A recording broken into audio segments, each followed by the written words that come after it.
আসসালামু আলাইকুম everyone, welcome back to my channel Marina's cooking show. আশা করছি সবাই সুস্থ আছেন। আজকে আপনাদেরকে তৈরি করে দেখাবো চিংড়ি শুটকির বালাচাও ভর্তা। বালাচাও জিনিসটাকে অনেকে হয়তো জেনে থাকবেন, কিন্তু যারা জানেন না তাদের জন্য বলে দিচ্ছি। বালাচাও যে কোনো ধরনের শুটকি মাছ দিয়ে তৈরি করা হয়ে থাকে।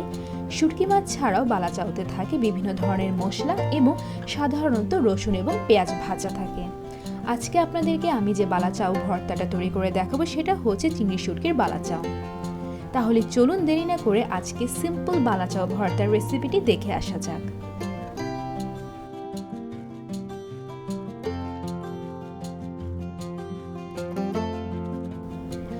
বালাচাও ভর্তা তৈরি করার জন্য প্রথমে একটা প্যানে দিয়ে দিব 1 টেবিল চামচ পরিমাণ সরিষার তেল। সরিষার তেল ভালোভাবে গরম হয়ে আসলে এরপরে এতে দিয়ে দিব 4-5টার মতো শুকনো মরিচ। শুকনো মরিচগুলোকে এখন ভালোভাবে ভেজে নিতে হবে যতক্ষণ পর্যন্ত না মরিচের কালারটা চেঞ্জ হয়ে আসছে। শুকনো মরিচ ভালোভাবে ভাজা হয়ে আসলে উঠিয়ে নিতে হবে।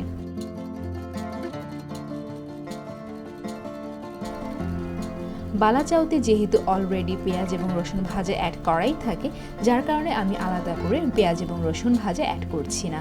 আপনাদের যদি ইচ্ছে করে যে এক্সট্রা করে আপনারা তেলে ভেজে নেবেন পেঁয়াজ এবং রসুন, তাহলে কিন্তু আপনারা এই সময় মরিচের সাথে পেঁয়াজ এবং রসুনটাও ভেজে নিতে পারেন। আজকের বালাচাও ভর্তাটা তৈরি করার জন্য আমি কাঁচা পেঁয়াজ ব্যবহার করছি। আগে যে শুকনো মরিচগুলো ভেজে রেখেছিলাম সেগুলো প্রথমে একটা পাত্রে নিয়ে নিয়েছি। এরপর এর মধ্যে দিয়ে দিয়েছি 2 টেবিল চামচ পরিমাণ কাঁচা পেঁয়াজ কুচি। এখন ভালোভাবে পেঁয়াজ এবং শুকনো মরিচটাকে হাতের সাহায্যে কচলে নিতে হবে। এরপর এতে দিয়ে দিব পরিমাণ মতো লবণ দিয়ে পেঁয়াজ এবং শুকনো মরিচের মিশ্রণটাকে আবার ভালোভাবে মিশিয়ে নিতে হবে।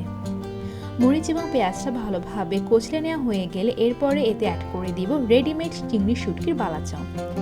বালাচাওটাকে প্রথমে ভালোভাবে হাতের সাহায্যে কচলে নিতে হবে। এরপর সম্পূর্ণ বালাচাওটাকে আগে থেকে কচলে রাখা মরিচ এবং পেঁয়াজের মিশ্রণের সাথে মাখিয়ে নিতে হবে। এরপরে দিয়ে দিব 1 টেবিল চামচ পরিমাণ সরষের তেল। সরষের তেল দিয়ে আবার সবকিছু ভালোভাবে মাখিয়ে নিতে হবে।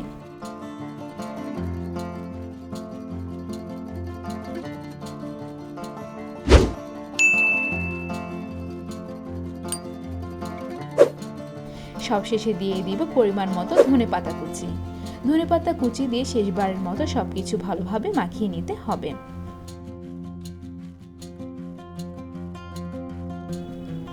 হয়ে গেল খুবই মজাদার চিংড়ি শুটকির বালাচাও ভর্তা।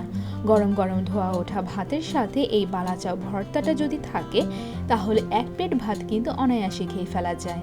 আর সাথে যদি থাকে পাতলা ডাল তাহলে তো কোনো কথাই নেই। আপনারা যদি এই চিংড়ি শুটকির বালাচাও ঘরেই কিভাবে তৈরি করতে হয় সেটা জানতে চান তাহলে কিন্তু আমাকে কমেন্ট করে জানাতে পারেন। ট্রাই করব আপনাদের জন্য চিংড়ি শুটকির বালাচাও তৈরির রেসিপিটি নিয়ে আসতে।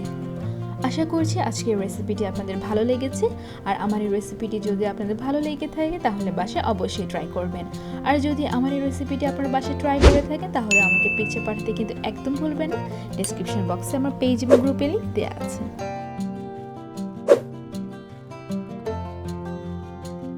And please don't forget to give a like, comment and also share my videos if you like, and please subscribe to my channel and click the bell button to get the early notifications.